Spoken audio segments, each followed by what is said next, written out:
What's up mga kagandara? Welcome back po dito sa ating YouTube channel. Ang mainit po natin pag-uusapin ngayon ay pumapatungkol po dito sa mga eksena po sa EAT na kung saan ay matutuwa naman po talaga kayo. Talagang ang mga tao, TVJ ang kinikilala po na original na isa pong malaking sampal para po sa tape balikan. So mamaya tatalakayin po natin yan at pag-uusapan. Siyempre, narito na naman nga po ako, si Gandara, ang inyong ka-Legit Records na maghahatid sa inyo ng mga latest na balita hinggil sa TVJ and Legit Records. Pero bago po natin simulan ang balitaan at talakayan, nais ko po munang i-shoutout ang mga masusugid po nating mga taga-subaybay. Of course, thank you so much po sa walang sawa po ninyong pagsuporta sa atin. Shoutout nga po dito kay Miss May Flor Galesio. Sabi niya, hello pa, shoutout watching here in Saudi Arabia. Ayan, shoutout po sa inyo sa Saudi Arabia. And ganun din kay Sir Mel Gibbs Vergara. Magandarang gabi. Shoutout from Laguna. Sa lahat ng mga taga Laguna na nanonood ngayon, shoutout po. Ganun din kay Sir Divino De Leon. Shoutout. Hello Gandara, watching from Nueva Ecija. TVJ Solid, The Records TV5. Ganun din po kay Sir Roy Mishano Mogol. Hi, Miss Gandara, pa-shout out. Watching from Marinduque. Kaya pala po, ang tawag dito, yung Morion ang inyo pong profile. Taga Marinduque po pala kayo. Ganun din po dito kay Sir Joey Boy Steven, shout out. Basta si Ma'am Gandara, always present ako. Walang pinapalagpas na news mo. Thank you so much po, Sir Joey Boy, sa pagantabay sa mga vlogs po natin araw-araw. Pati po kay Sir Sherwin Salvador, shout out. Ayan. Samantala from Nueva Ecija naman, narito po si Miss April Cordero, shout out. Sabi po niya dito pa, shout out po Ma'am Gandara from Nueva Ecija.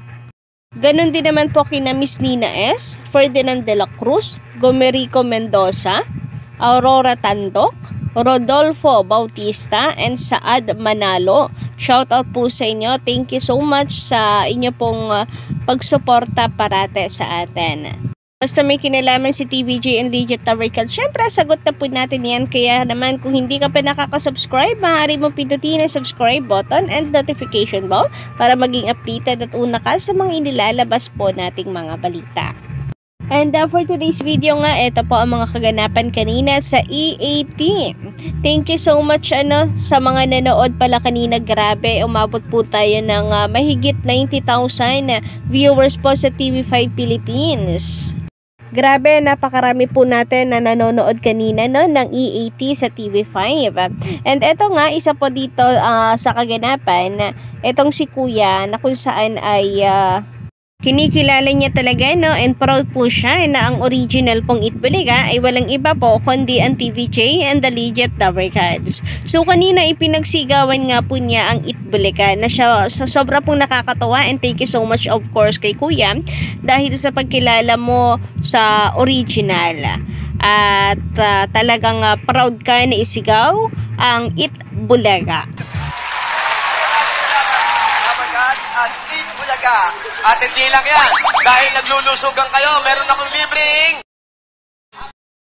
So kung mapapansin po ninyo dun sa video ka-Legit Records, mahina yung unang pagpapasalamat ni Kuya.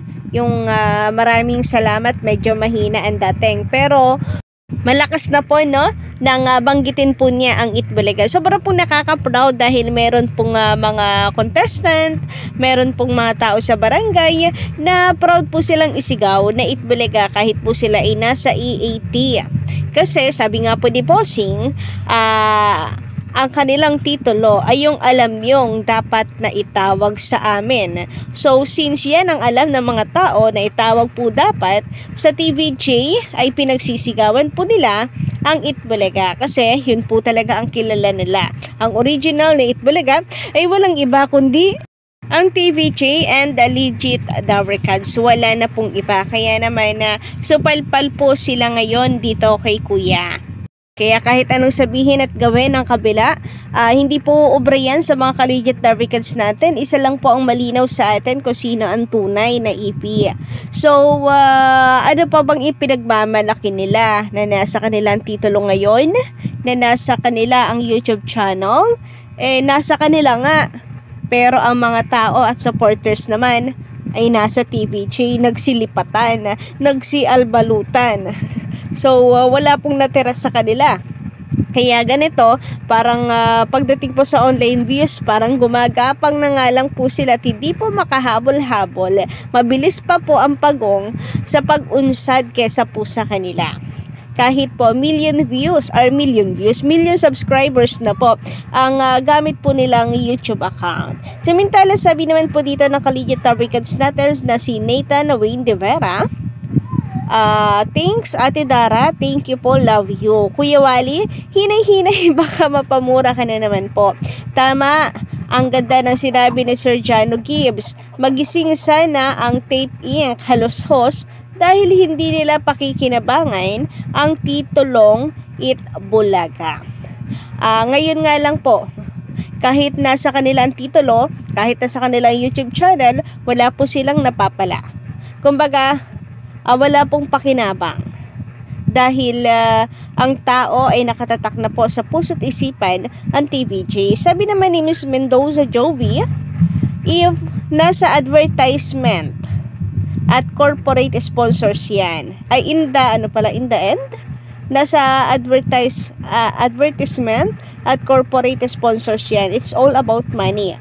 Fake EB, daming promotion na panoorin sila at black propaganda para siraan ang TVJ.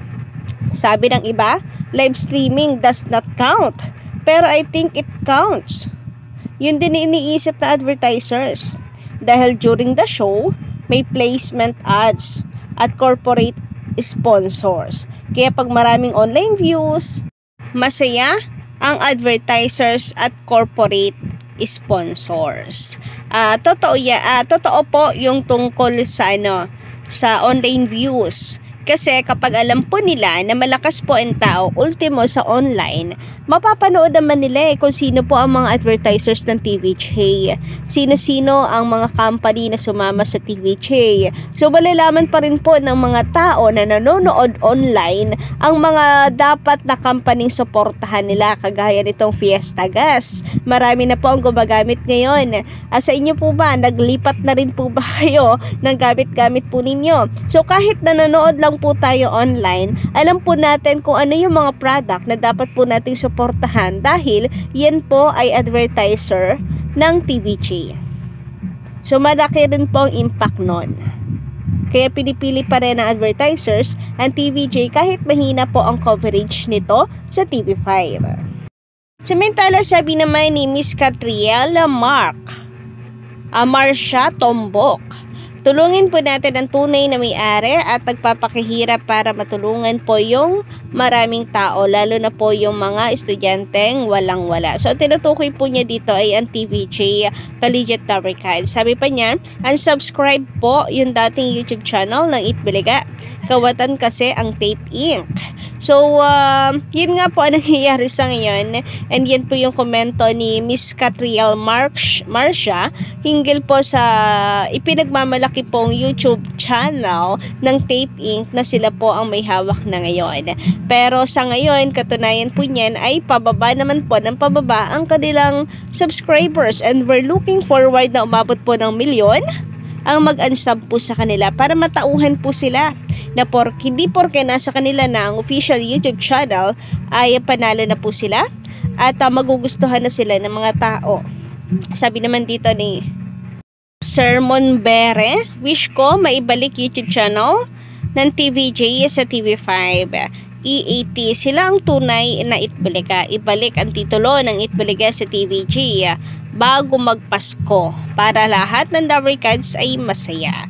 So, we're hoping pero mukhang abutin pa po ito ng matagal na panahon. At I don't think sa Pasko ay magdidiwang po tayo na nasa TVJ na ang Itbulaga. Mukhang matagal-tagal pa po ito. Ngayon nga po, nasa injunction pa lang sila. bago pa po sila makapunta sa main case. Alam naman po natin ang justice system dito sa Pilipinas, napakatagal, inaabot po talaga ng taon. Pero for me, okay lang naman kung umabot po ng taon, basta ang importante mabawi po ito ng TVJ bago po mag 50 years ang Itbulaga. Kung abutin man ng 3 years, okay lang. Basta wag lang po magse-celebrate ng 50 years ang EB nang hindi pa po klaro kung sino ang tunay na may-ari nito. And we're hoping po na TVJ ang panigan ng korte. Lagi pong nasa dalangin po natin yan. Kayo po, ka-Legit Americans, ano po inyong masisay hinggil dito? Pa-comment lamang po dyan sa baba sa inyong mga saloobin at reaction, and huwag po kalimutan pindutin ang subscribe button and notification bell para mag-i-updated ka at una sa mga balita na atin pong pag-uusapan pa.